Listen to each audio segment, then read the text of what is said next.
Another tough day at work today. Stephen Kirk, think I suck. Throw back a few wobbly pops, feeling down on my luck. And the interns ruin every show. But it's still where we want to go. It's Mike and the Minifans. 'Cause nobody had any better plans. You want to be with DC and RA Minihane. The host can't see, it's Mike and the Minifans. What is up, y'all? Welcome back to Mike and the Minifans. I am your host, Fax, and today we have a lovely about goddamn time first-time guest with myself, at least, Mr. Ted Sellers. What's up, man? What's going on, Fax? Appreciate the invite. Absolutely. I'm glad that I caught your reply because I really had to pounce on that, you know? I was like, oh, man, I'll forget if I don't say something right fucking now. Well, I And then know everybody it will haunt me the next time. I know everybody was saying I was like ignoring the network and all that, so I figured I'd jump on it when I saw the Twitter meltdown this week and sneak in there and get myself an invite on Mike and the Minifans. I think the last time I was on was like beginning of 2020, if not 2019. Yeah, I was gonna say, obviously my history isn't that long anyway, so it's not like I could know the last time you appeared, but I'm glad I did get a chance to get on with you because we had a great time on the show. So, you and I hanging out, had a really good chat beforehand. Absolutely. I figured I could use a nap. Yeah. Good to have. That was so funny, dude. Like that was like pure, like, I don't know, magic. You just crushing a nap 30 minutes before. Hey, sometimes we got to lock in. But of course, I can't go without mentioning. Can't go without mentioning for the second time here. Brandon is back. Hi, Brandon. What's up? What's going on, fellas? Glad to be back. Last time it was with Drew the Troll, so I mean, only up from here, I guess. Yeah, no, that was really about as low as it can get. Definitely got bamboozled. That was an interesting day for sure for you and I, Brandon, and then obviously for Drew and everybody else involved afterwards. It got pretty wild. Hopefully, I was about to say hopefully back to normalcy, but of course that didn't fucking happen. Today we got some great news to the point where I was told, after inquiring with Mr. Justin Trudell, I was told to just talk about it on Mike and the Minifans because you guys obviously know, and most of the people watching know, that today it was, for I guess what some people thought, the first time revealed that I had tried to work for Chaps. Chaps of Zero Blog 30 of Barstool Sports, known enemy of Kirk Minihane. So, unfortunately, I have to address this. We'll just get it out of the way as quick as we can. But yes, I did indeed work for Chaps. I worked for Chaps, Cons, and Kate last year. I believe I had the date. I can't remember. I mean, I don't have it up, but off the top of my head from when I just looked at it, I believe it was October 28th, 2023. I messaged Chaps after talking with Stephen Shea, Eddie, and Chief at a bar in Athens watching the Georgia versus Florida Gators football game. I decided to go there in my Florida shirt, fuck around with the people of Athens because I thought it'd be funny, and it was. I had a great time. Florida got absolutely stomped, but Barstool had some guys go there, so I thought, oh, that'd be cool. I have no idea who these guys are, but I know who they are basically because I've seen them in content before, but I've never talked to them. I've never seen any of their actual content, so let me go talk to them, see what's up. Since, as I've been very transparent about before, I was interested in getting into the media world, specifically Barstool Sports. So I go over there, I talk to these guys, and then as I'm talking with them, Stephen Shea mentions to me, he says, hey, since you are talking about this interest in the sports media, you said you're in the military. Shout out John and Warren. I am in the Army, John and Warren. Just wanted to let you know that. I know you love that. But he said, since you're in the military, you should actually reach out to our military podcast, Zero Block 30. They're looking for a social guy to kind of like help them out. And I'd actually known about them because in my Barstool experience, I had seen clips of them and I was like, oh shit, I'm in the military. These guys are in the military and they work for Barstool. This is awesome.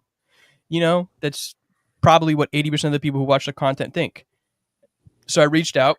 I said, hey, Chaps. And then I also reached out to Cons and I said, hey, I talked to Stephen Che. He said that you guys were looking for somebody. I'd love to do maybe some freelance work for you guys, kind of like show what I'm about, and then maybe we can work this out in the future to possibly kind of get in the door. And then a month later, Chaps reached back out to me and he said, hey, you still interested? I said, yep. So we did it.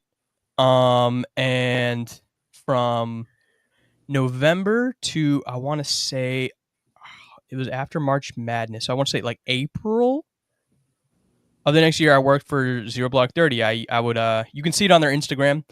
They have clips with a certain camo background and big bold letters. Those are all things that I created for them. Did all this stuff for them. Going pretty good. And then later on throughout the process, I had mentioned to them, hey, I think that we should do these things for content.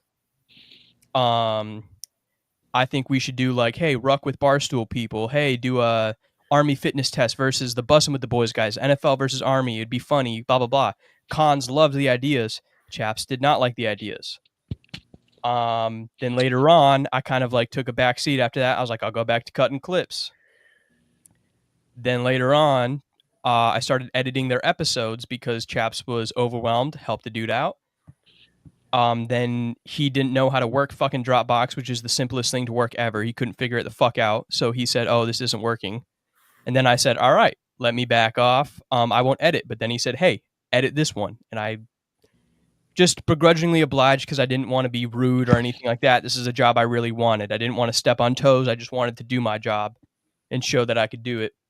I send him the episode. He says, oh, this is late. And I was like, you don't upload till 8 p.m. And he was like, I need it by 8 a.m. And I was like, that doesn't make sense. But I was like, all right, sure, sorry. And then he said to me, I know that you're active duty military, but you can't be doing these things. And keep in mind, I had mentioned to them multiple times before that, hey, when I go back to work, because I was on leave for having my second child, I said, when I go back to work, it's going to be harder to do things, but I'll still try to do what I can. But he said, because I know you're active duty, but this doesn't work on this and this. And also when you cut clips, that's something that I can do, which didn't make sense because he fucking asked me to do it in the first place. So I was like, all right. I try to cut more clips, cut them in a different way for him. He stops responding, completely ghosts me, doesn't have the basic human decency to be like, hey, this is shit, this isn't working out, blah, blah, blah, good luck with everything, but I think we're good. Could have said that at any time, didn't do it. And that for me, that rubs me the wrong fucking way because I don't like when people are fucking passive aggressive. I want you to be straight up. If it's shit, just tell me it's shit. I don't give a fuck. But he didn't do that. He ghosted me, stopped talking to chat, and then just kind of left it over there. So from that point on, I was like, all right, this dude, one, didn't support anything I did, was fucking bipolar, and had a huge problem, so I fucking hated him. And then the next week, Kirk said he had mentioned, oh, he hated Chaps. And I was like, oh, that's fucking funny. The guy I've been watching for like the past 6 months also hates Chaps. And then that day, Mr. Freddie Lynn, I'm putting up his comment right here, The Economy of Words, because everyone wanted to blame me, and now they don't want to hear the story. Jesus Christ. Wrong, but here it is. Freddie Lynn messaged me and said, here's the Chaps episode. Did you know about this about Chaps? And I said, no, I did not. And he sent me all the episodes. I have the DMs. I have all these receipts. And I listened to the episodes, figure out what Chaps did with Kirk. And I was like, holy fucking shit. He's even shittier than I thought he was. And that whole you didn't know the backstory with Kirk? No, I knew that he had tried to get Kirk fired, God. but I didn't know why. I thought it was because of the Kate story thing about Afghanistan, but that was another thing where Chaps got pissed off. So Chaps did it twice, fucked it over, and then that was that. So did they pay you? So I did get one time I got paid by Kate, who is a lovely person. She did give me some money for all the work I did. I fully support Kate. She is actually a very nice person. Just like Kirk had said, obviously she had fucked up with that article, but Kirk said, overall, which I completely agree and can confirm, Kate is a wonderful, very nice person. Same thing with Cons. Cons is very nice. He has kept in contact with me afterwards, text me, he'll check in on me. every now and then, super nice people. But Chaps, yes. My only regret with Chaps is I've never got the chance to say to his face, hey, dude, you really fucked me over, spat in my face. Don't fucking like that shit. So now that we all know, I fucking wasted 8.5 minutes of everybody's time because you guys wanted to fucking blow this shit up. No, I do not like Chaps at all. I hate that motherfucker. And there you go. That's the story. So glad that we got it all the way out of the way now. And if what about anybody your ideas did Chaps hate? Like, because you said like Cons was, all in on like those ideas, but like, what did Chaps like? Was it a group chat that he was just like, this sucks or?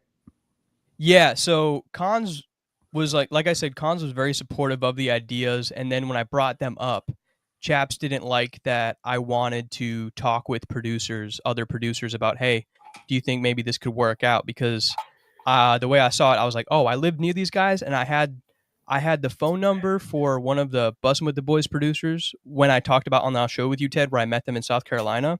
Right. I got in one of their numbers that day and, like just ask questions about how all this shit works because I had no clue at the time. And I was like, hey, I can get in contact with him. I think this would be really fucking cool. And Chaps was just like, we don't need you talking producers. We're not really interested in doing this. Cons had just responded before that text. Oh, I love this idea. That's a great idea. And then later on, when they were going to North Carolina, for people who watch other Barstool stuff, you'll saw that they were at a Barstool NASCAR event in North Carolina. I had offered to meet them up there since I'm in Augusta and I'm close and just be behind the camera and film stuff for them. They wanted to do a Chaps versus Cons golf match. They wanted to do a vlog. I'd offered my services. I texted Cons separately first and said, hey, do you think this would be a good idea? And he said, go for it. I'll support it off the bat. So I did. And then Chaps was still, and blah, blah, blah. So the reason I never talked about this in this amount of depth before, because 1, it's boring as fuck. 2, no one gives a shit about it. And 3, this has been riveting. I think we should do an hour on this alone. Yeah, right. Go watch Open Borders Ted episode don't 11. Say anything. Go watch Open Borders episode 11. Chaps stinks. I break it all down. All right. Hey guys, I'm not gonna lie. Like, facts, I love you, but probably about 8 minutes into the speech, I got asked by my fiance, like, what time are you going on the show? I mean, it's starting soon, I think, right? Yeah, right. Yeah, right. Right. She's like, exactly. I thought you meant 8 o'clock. I was like, yeah, no, I'm on. No, for real. I'm glad we got this out of the way. I'm glad I fucking tortured everyone. They wanted to talk about it, so I'm glad I got to torture you motherfuckers for not doing any bit of research and just throwing shit out there, because that's what a lot of them like to fucking do. Who wasn't doing research? The guys who were today who were like, oh, he loves Chaps. Facts why teach Chaps in April 2024 because in April 2024, hold on, because in April 2024 I still worked for them because I said December to April because March Madness, I made a graphic for them of Michigan State dunking on Brandon Walker, which you can see on their Twitter page. I made that graphic. I was still working for them. Carry on. So yeah, that's out of the way from now on. If you have more questions, because you guys are so curious about my life, seemingly, not when we do Mike and the Minifans, but all over Twitter, a lot of these motherfuckers are very interested in my life. We'll do a Face the Facts on Sunday. I'll sit there for an hour, and you guys can put whatever questions you want, and we can talk about it. But for now, please, motherfuckers, let's get to the show. God. You're triggering the man. You're triggering the man. Yeah, sorry I fucking put you guys through that. I'm sorry to your fiance, Ted. The show is starting now. That's fine. The show is starting now. Anyways, now that that's over, let's talk about surviving Barstool. Specifically, I want to talk about one specific moment that everyone obviously saw. Kirk got fucking clocked. And it was an early hit by Wit, a dirty hit by Wit, but I'll be damned if it wasn't fucking hilarious to see the 3, 2, 1 right before fight, and then all of a sudden Kirk had no clue what the fuck hit him, goes back, and then the chirping after was wonderful. Ted, what did you think about that when you saw it? Oh yeah, he absolutely got clocked. Wouldn't be surprised if he also experienced some concussion symptoms after that one. But overall, I mean, the Wit talking about it on Unnamed today was kind of hilarious. And Portnoy suggesting on the third one that he just does the same thing and make it an even like 3 for 3 and just make it his bit. But with like just being a big like sports dummy and admitting to it, just being like, no, I just got wrapped up in the moment. And, I told myself not to do it. And then he clearly just false start again, just hits him because he just like was wrapped up in the moment. It was super funny. It was a great moment. I'm shocked that they actually did an event like that. Where that made no sense. Are so mismatched physically. And nobody in like the prep room, when they were drawing up like these ideas, it was probably like, hey, maybe an idea of having these people like Clemmer going against Taylor Lewans or anything like that would be like probably not the best from a company standpoint, like for people getting hurt. But it's kind of perfectly Barstool at the same time, and makes for good content that you don't get at most places anymore.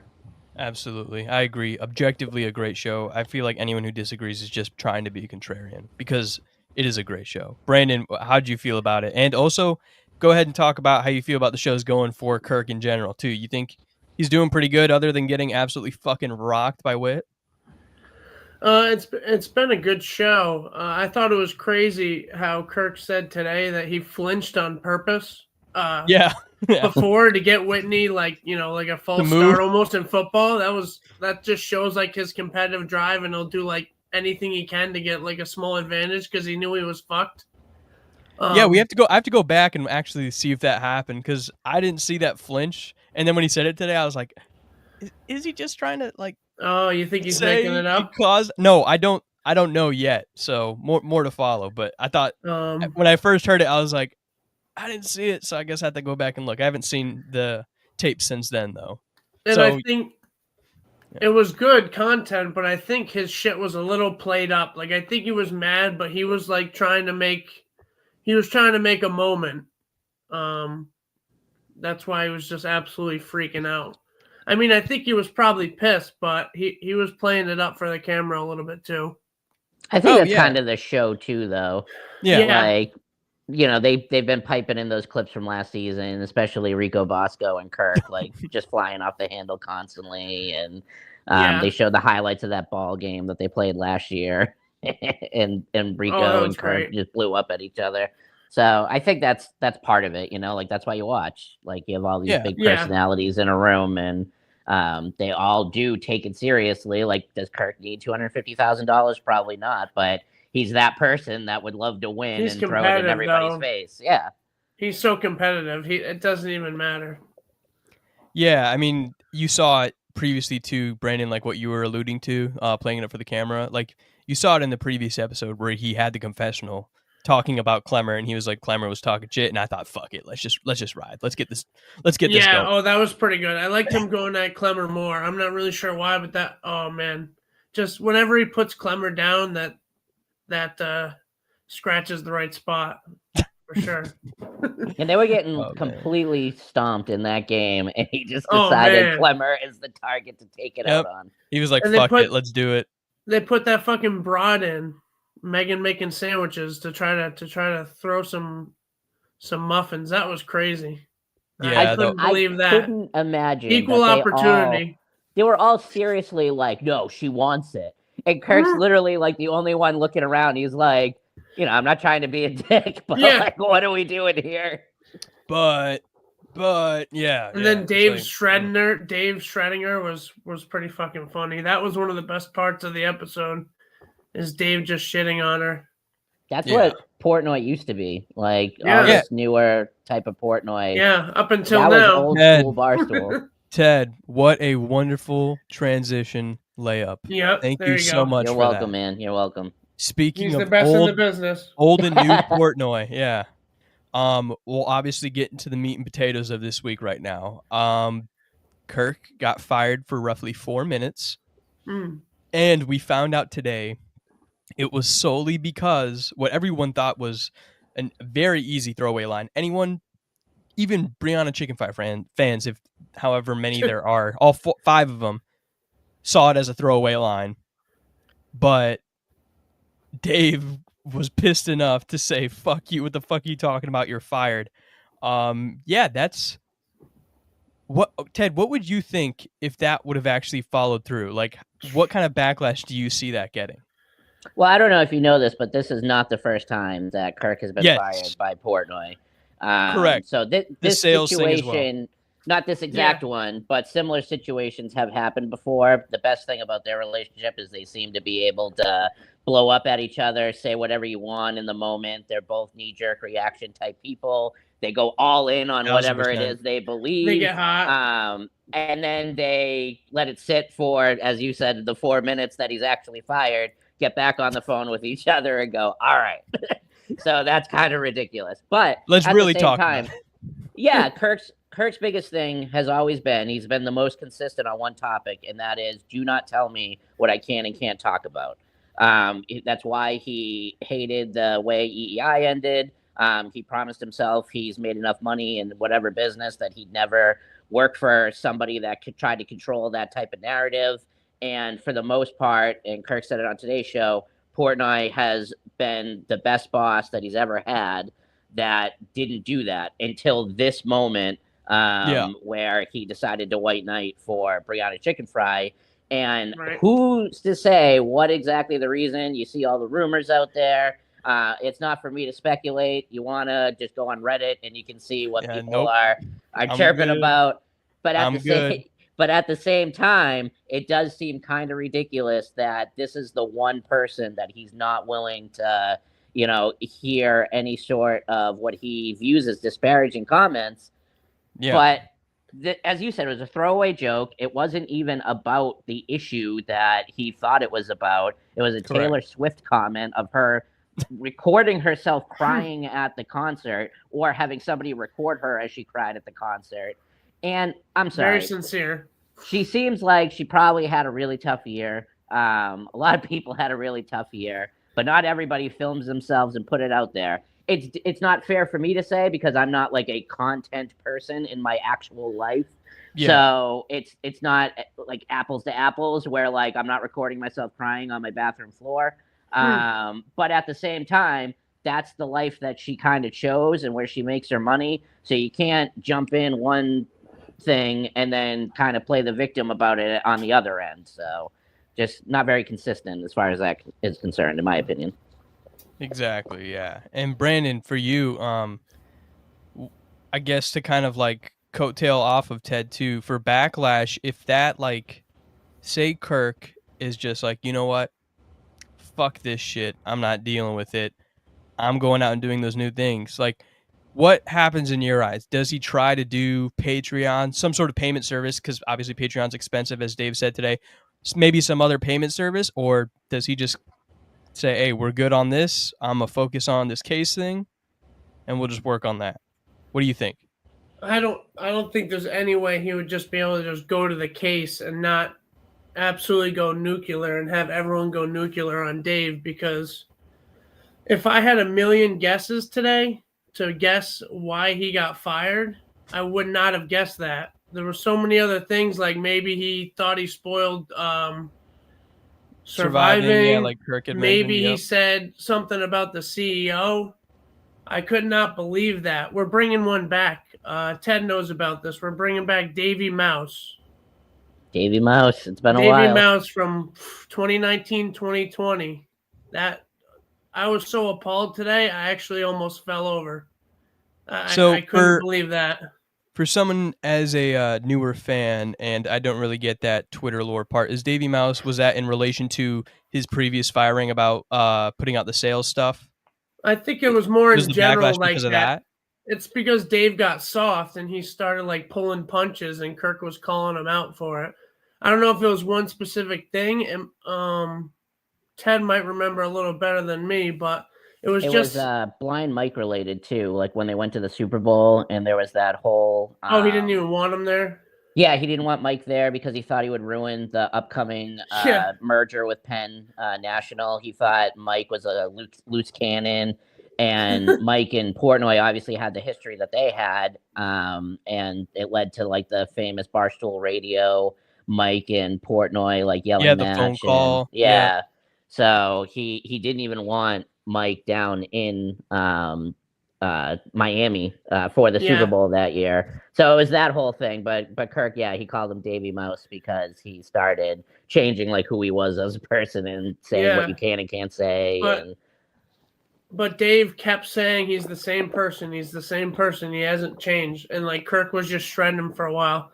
This was at the beginning where Kirk was just going after anybody and everybody, like with Barstool. That was around the Chaps time too, and some others. Kate, he's not. I think he's good with Kate now, but I think Kate also was kind of a part of. Actually, I'm not sure if she was a part of trying to get him fired, but she wasn't got in trouble because of a comment. On Kate, her article. Mean to Kate?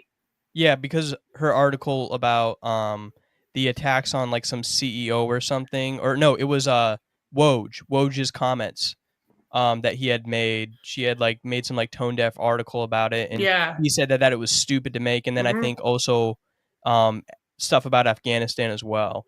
And then Kate, I know, was involved at first with the Albright thing because there was that Barstool radio, or it was like a Kate and Chaps show type of thing. Yeah. Where they were like talking about, oh, the Minifans this, the Minifans that. And then like a Minifan called in and he was actually very sound minded and they ate crow like immediately. And they were like, I guess not all Minifans are bad. It was like literally within 5 minutes, they looked like dumbasses because they were like trying to shit on everybody.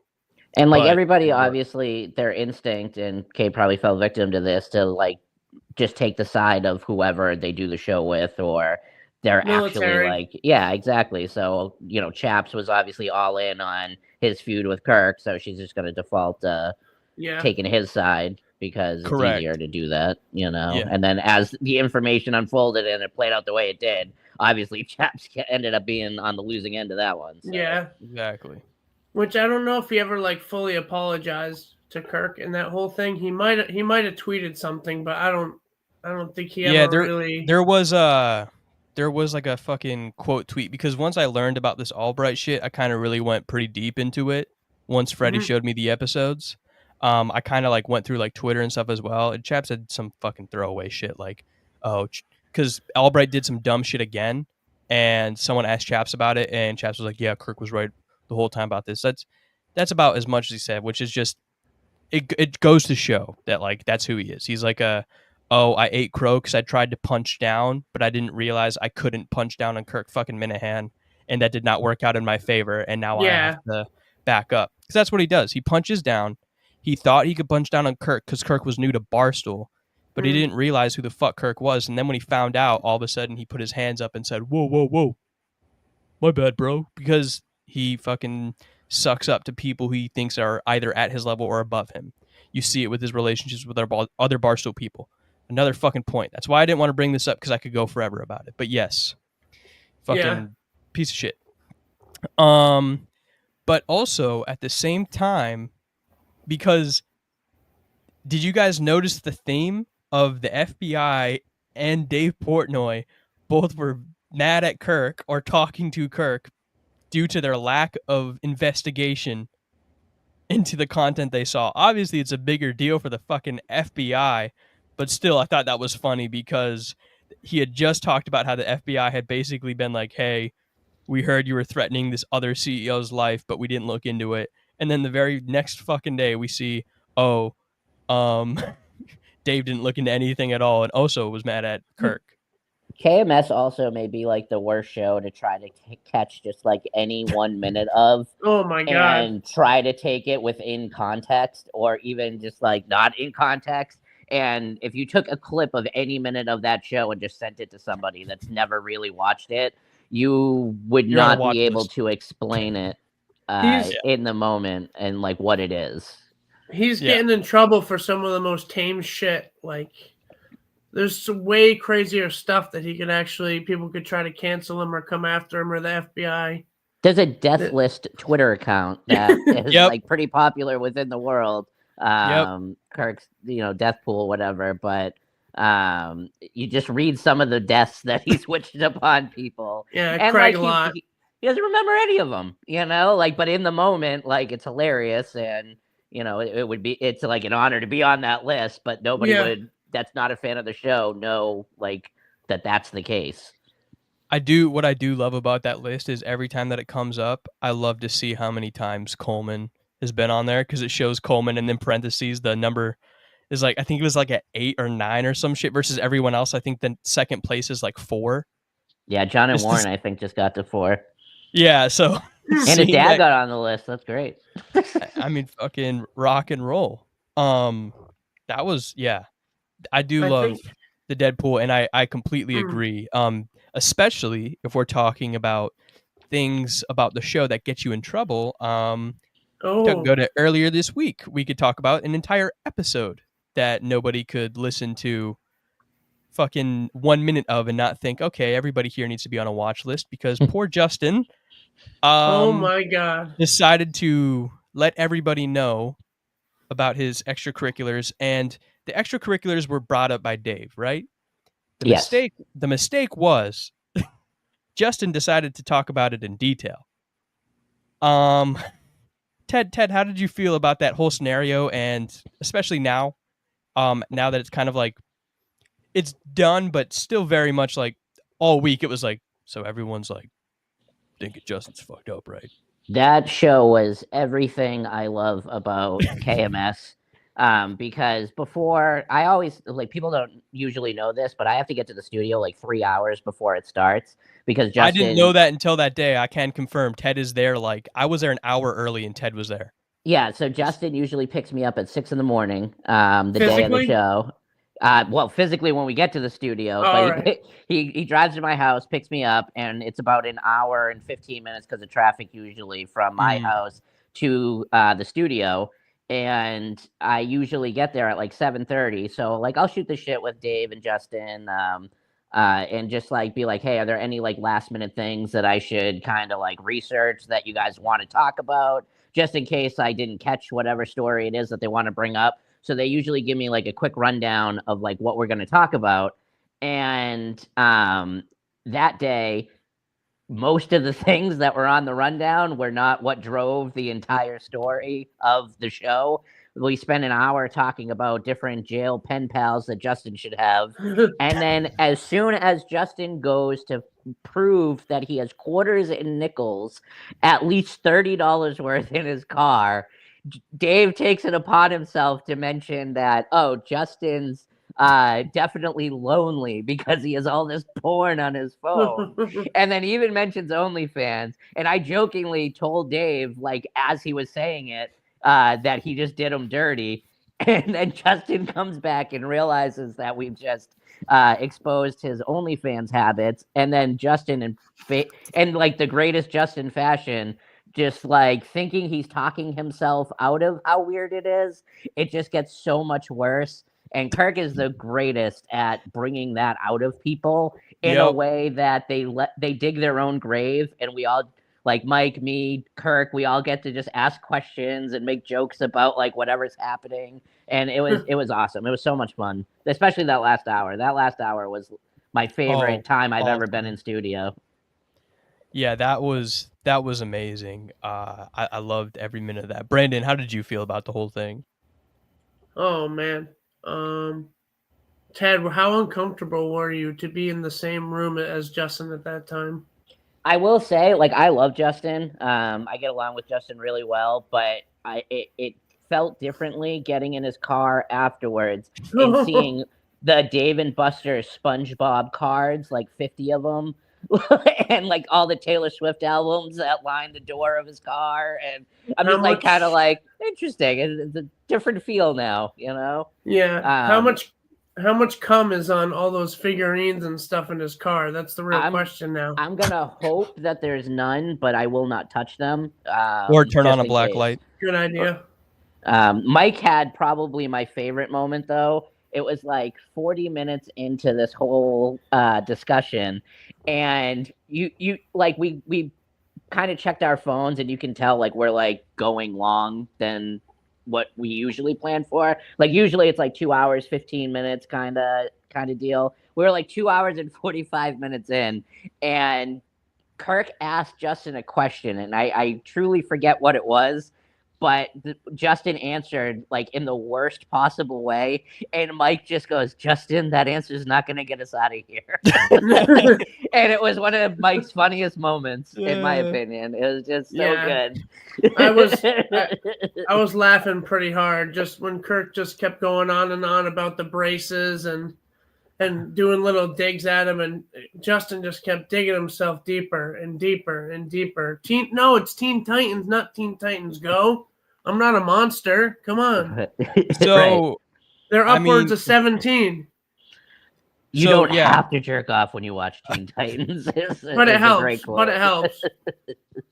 It does.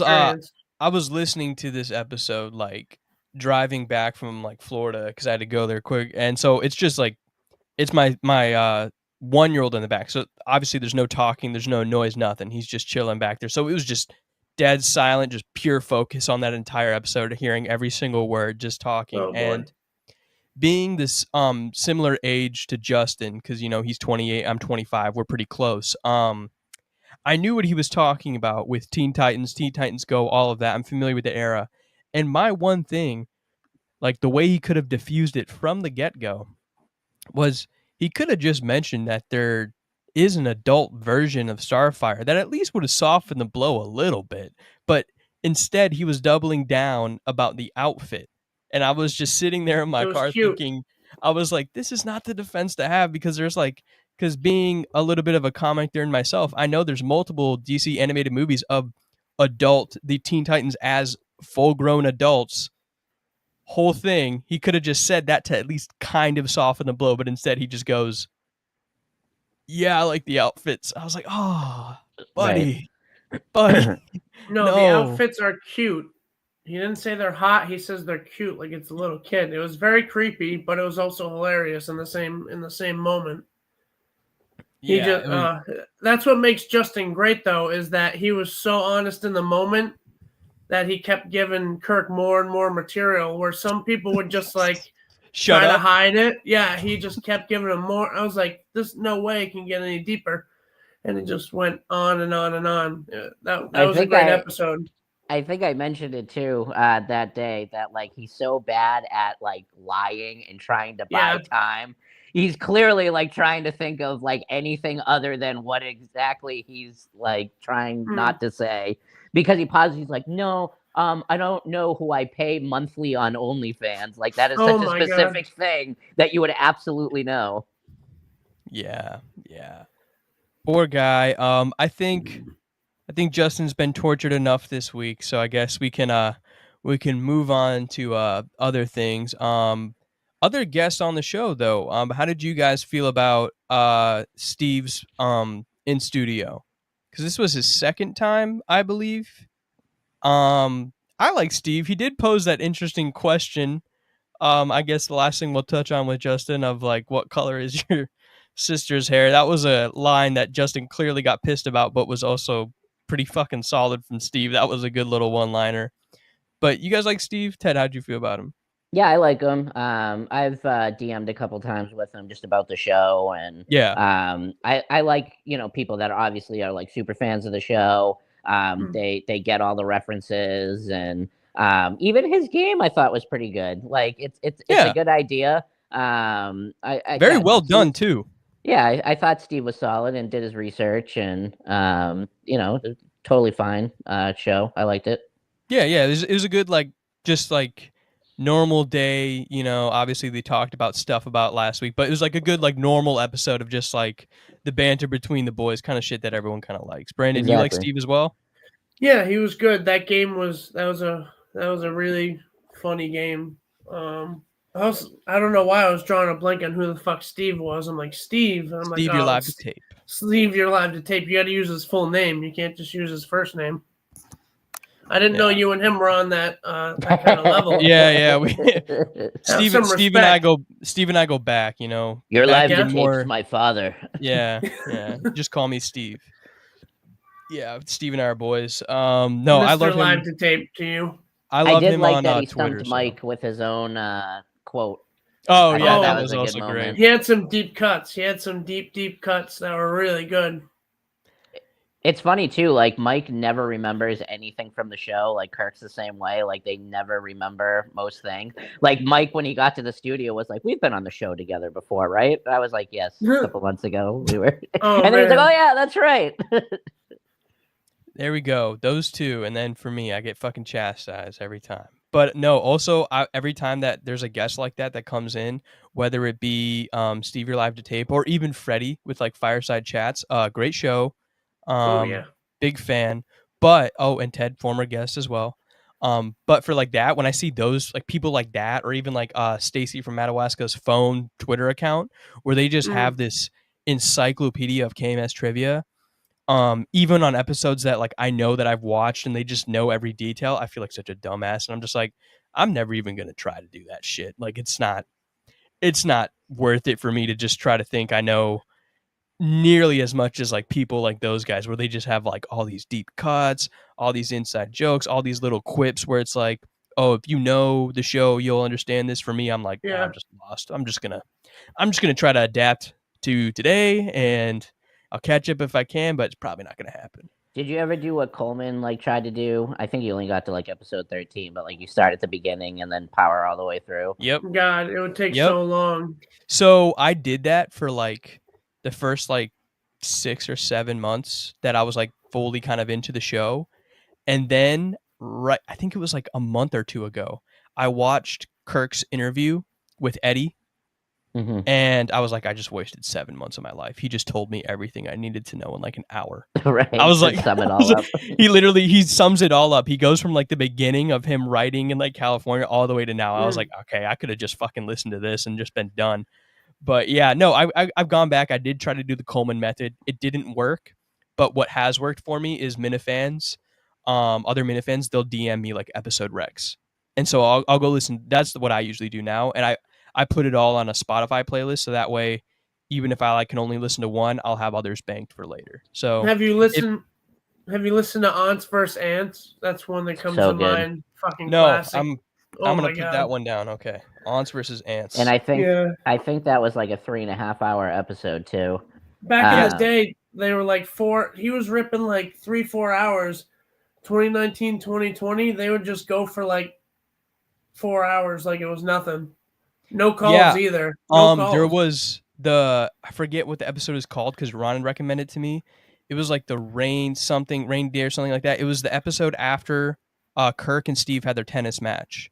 And then they had called MHB later in the episode to be like, hey, were you this KMS quotes account? Can we still have it? Blah, blah, blah. Oh, yeah. That one was like 4 hours long. It was like 3.5 hours long because that was another time where I was driving to Florida. So I had like 6 hours. And I remember because I was listening live that morning to the regular show and I didn't finish it by the time I got to my in-laws house. I was like, holy shit, there's still an hour and a half left.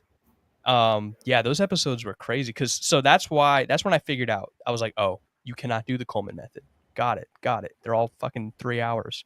There's like so much humor in a way that you can't teach either. Like Steve was a gold mine of just like saying things or reacting to things that were so funny, but it wasn't in a way like anybody was trying to be funny. And like Aunts vs. Ants is obviously a big one. His Bed and Breakfast is another big one. They also discovered, you just brought up MHB. I was going to say when the he poetry. Was a poem.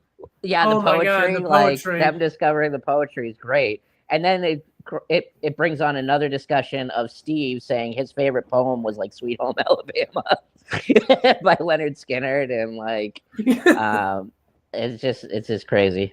Didn't he name some random poet too that he liked? And Kirk's like, name 5 poems by him.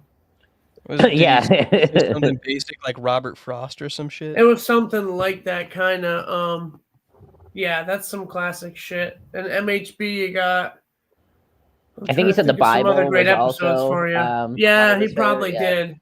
The thing with Steve was he wouldn't give up on something, and he would fight against Kirk, and he would not give any ground.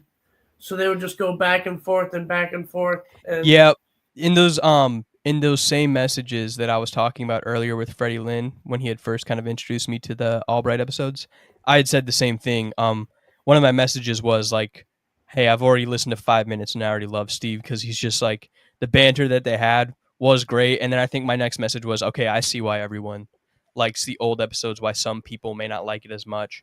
But also, I mean, at the same time, since we just so happen to be rambling about this topic anyways, I think it's pretty clear why like it's not as combative as it used to be, because everyone was used to Kirk at WEI where he had to play defense basically the entire time. He was talking about it today on Unnamed where, you know, he always had someone saying, oh, you can't say this, then it was 50 things. So you had kind of the defense. And when he first got to Barstool, he thought it was the same thing where it was like, all right, I'm playing defense, blah, blah, blah, blah, blah. And then nowadays it's kind of like, all right, now he's kind of friends with everyone. He's not as aggressive. And I think it's just because, like, legitimately, I think it's just because it's a healthier environment. I don't know. Yeah. That might be a stupid take. Barstool understood him too in the beginning. I don't think they understood like what the show was or what he was doing, and like half of it is like now Kirk's kind of like created his own island that everybody knows, like only interact with this island if you're ready for what that brings. Whereas back in the day, like he put himself like into the Barstool world and people are like, what the fuck is happening? This is not what I deal with on a regular basis. But I think everybody like understands like the show is the show. And you know, react with it and deal with it as you will. Exactly. You have to love it for what it is, because that's what I learned. Ted, when you and I were in studio, I had mentioned to Kirk, like I told him, I was like, yeah, I think I like knew who you were. Because like back in the day, this is back obviously 2019, where everyone in the Minifan world is like, they were like 38 or 45. I was 19. So I listened to the Kirk, I think a little bit of a Kirk Minihane show, and I was like, I don't know what the fuck this is. Whatever, blah, blah, blah. And then now to know that I'm here now, looking back then would have been fucking crazy, because I don't think I listened to 15 seconds, you know, before I was like, okay, I clearly don't know what's going on. They're talking about people who I have no clue who the fuck they are. And then I was just like, all right, well, moving on back to PMT. Haha. Talk about sports. And then I was just happy doing that. But yeah, I agree with you too. I think it was just like he came in and he was like, hello, Barstool, I'm Kirk Minihane. You are all going to know my fucking name. And then nowadays it's like, all right, that's Kirk. Do with that what you will. I think he was just in a really bad mental place too when he first got to Barstool. Like he was taking a whole bunch of leaves, so he was attacking everyone around him, and he softened a lot on a lot of the Barstool people. Because I mean, that's because he's a part of the team now. Yeah, exactly, and that's why I'm saying he knew he didn't have to play as hard of defense as he did previously in his other places, or when he first got to Barstool. He was like, oh, okay, like, not all these motherfuckers are out to get me. Like, maybe we can relax a little bit. And people hate that, but for me, like, I don't fucking care.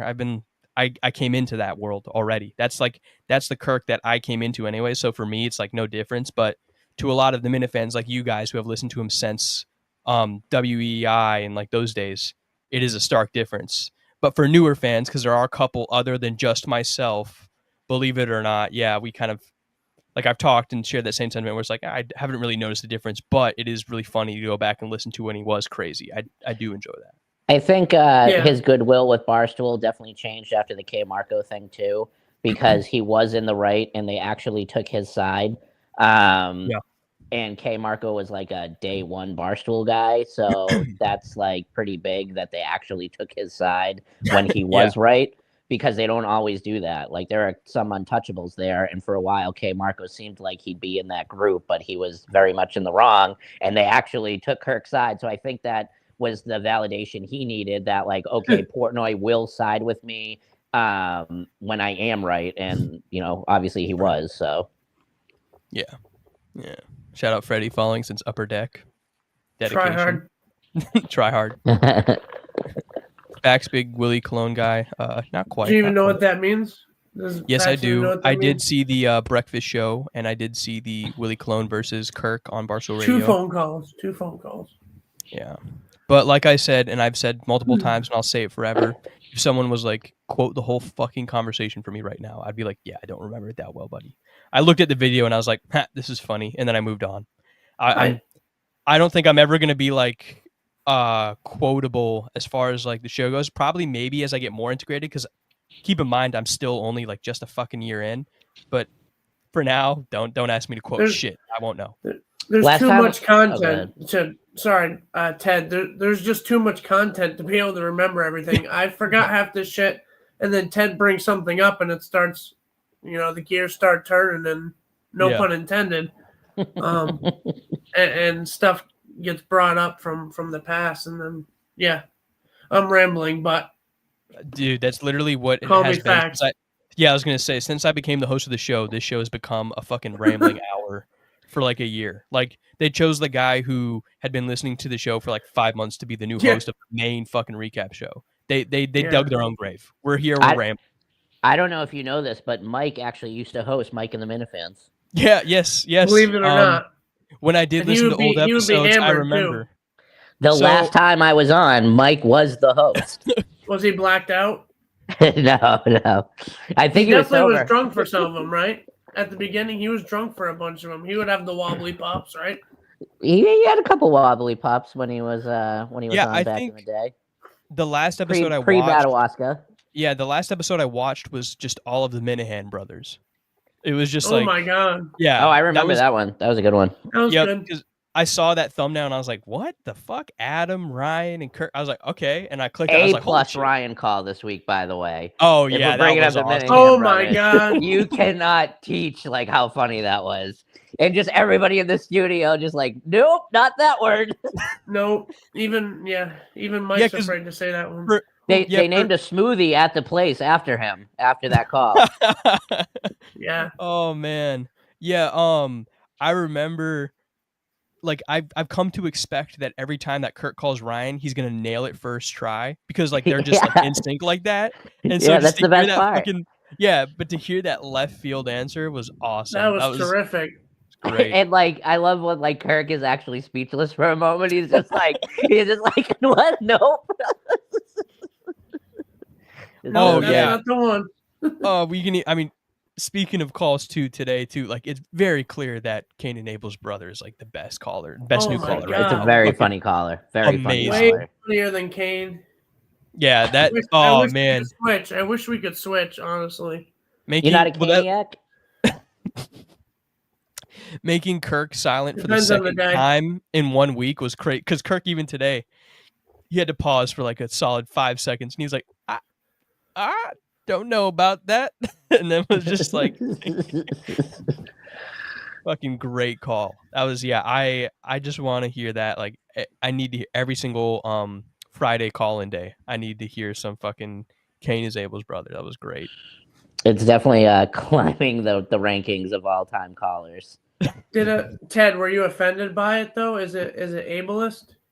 Oh, it's definitely ableist, but you know, that's what's great. So great about this show is you don't have to care about any of those words or anything. Yeah. Like everybody's just out trying to be funny. I was also wondering if you get the pass because of your condition. Do you get the pass? Oh, absolutely. Okay, you can drop it hard R. Yeah, but it's YouTube monetization, so we don't. Yeah, we gotta be careful here. Yeah, it's okay. Absolutely.